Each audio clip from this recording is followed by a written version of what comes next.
Bonjour. Donc, je vais vous parler de l'albédo. Alors, nouveau, certainement pas. Normalement, c'est le programme de SVT de 3e ou de seconde. Mais on a à peu près tous oublié, voilà.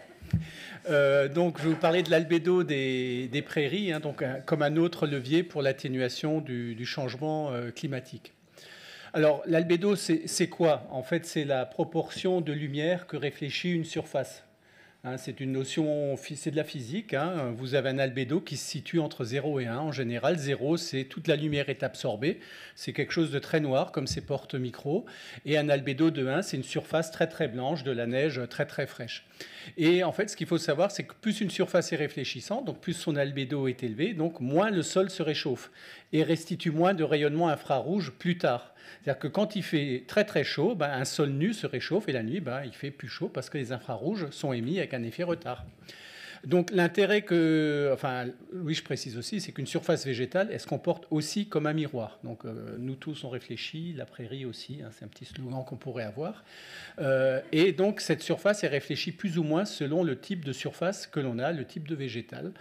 Et donc l'intérêt, c'est l'atténuation du changement climatique, puisque ça renvoie une partie du rayonnement solaire dans l'espace.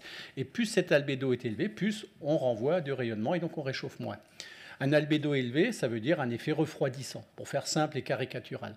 Alors c'est en complément du stockage de carbone, hein, qui est un effet biogéochimique. L'albédo est un effet biophysique. C'est de la physique, hein, tout simplement. Hein, c'est des rayonnements.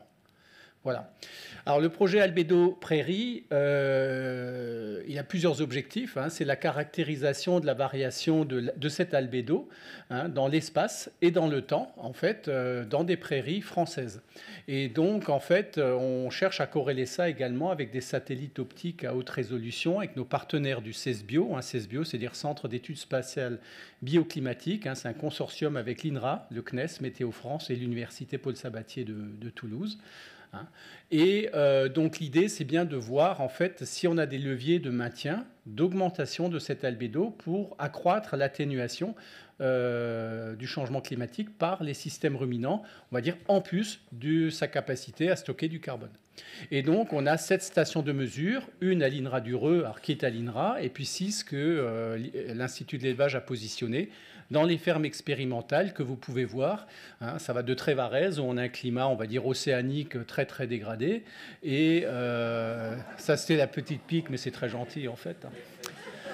Et puis en Ardèche, où on a un climat mésoméditerranéen, donc pas vraiment méditerranéen non plus, parce qu'on est encore un peu en montagne. Hein, on n'est pas tout à fait dans un climat, c'est déjà chaud, mais avec des influences un peu froides.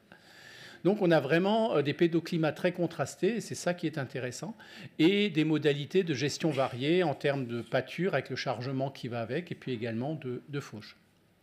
Alors simplement, comme le temps est court, hein, un exemple de mesure d'albédo. Je suppose que la petite lumière, le point rouge, c'est pour avoir... non, bon, je touche à rien. Alors. Voilà, alors sur cette courbe, il y a plusieurs choses. Il y a les petites barres verticales, en fait, ce sont les précipitations. Hein, on peut donc voir qu'elles sont relativement régulières, hein, sur la station de Trévarez. Vous avez donc une courbe en orange, ça c'est l'humidité du sol. Hein, vous pouvez voir du coup que sur votre gauche, cette valeur est assez élevée. C'est l'humidité du sol, elle est élevée en hiver, hein, ça on le sait à peu près tous. On a des sondes qui mesurent ça, et puis en été, on a une variabilité de cette humidité du sol qui correspond aux épisodes un peu plus secs, un peu plus humides, etc. Et vous avez une courbe verte qui est la mesure de l'albédo, en fait, la réflectance de la prairie, qui se situe autour de 0,24 à peu près, 0,25 en moyenne sur ce site-là. Et à chaque fois que vous avez un événement qui survient, en l'occurrence ici, par événement, j'entends pâturage ou fauche, vous pouvez voir qu'on a une diminution de cet albédo pendant un certain temps. Et puis ça remonte à un niveau plus important, et ça correspond en fait à l'herbe qui pousse, hein, tout simplement. Et ça veut dire aussi qu'un pâturage ou une fauche, en diminuant l'albédo, ça a un effet un peu réchauffant. Alors quand je vous dis ça, vous allez dire ça et la prairie ça réchauffe. Non, non, pas du tout. Ça a un effet réchauffant. Hein. Je vais venir à la suite plus tard. Donc, on a donc sur ces 7 sites des situations très contrastées, hein, où on peut voir différents événements avec des intensités variables qui rendent l'exercice intéressant. Et ce qu'on peut dire aujourd'hui, et dans le cas de Trévarez, hein, j'ai montré les résultats hier à Pascal, on est sur une diminution moyenne d'albédo de 7%. Alors, ce n'est pas négligeable, 7% en termes de forçage radiatif, hein, donc de réchauffement, pendant à peu près 3 semaines. Et la fauche, en fait, c'est à peu près le double, hein, c'est moins 14%, mais pendant 31 jours. C'est-à-dire qu'on a une baisse cumulée d'albédo plus forte. Alors pourquoi? Simplement, quand on fauche, on enlève l'herbe d'un coup. C'est assez brutal. Et donc, forcément, l'herbe met un peu plus de temps à repousser, entre guillemets, que si on fait pâturer. En même temps, ça pousse parce que les vaches, ça n'enlève pas tout d'un coup. Hein, on le saurait.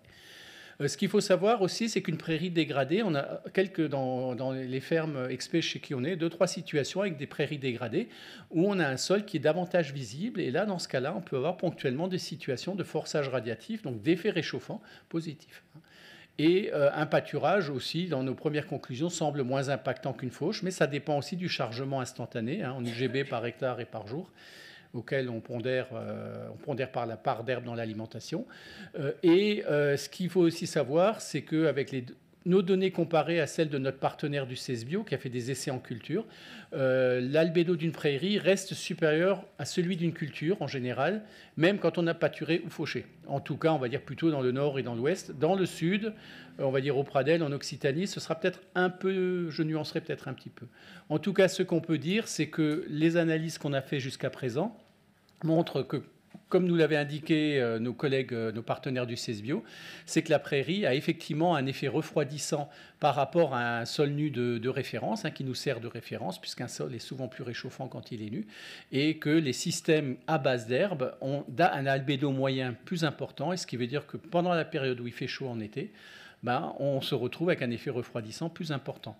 La suite du travail que va mener le CESBio, c'est de convertir cette énergie qui est en watts par mètre carré en équivalent CO2 pour qu'on puisse comparer aux équivalents stockage de carbone, même si vous avez compris, on ne stocke pas de carbone, on renvoie des rayons lumineux tout simplement. Donc ça, c'est quelque chose qui va être fait. Mais pour conclure, je pourrais dire que les ordres de grandeur que le CESBio a pu voir sur des moutardes, ils ont fait des analyses sur des moutardes à l'automne, c'est, on va dire, comparable en ordre de grandeur à un stockage sous une prairie. Voilà. Donc ce qui est plutôt encourageant. Voilà, je vous remercie.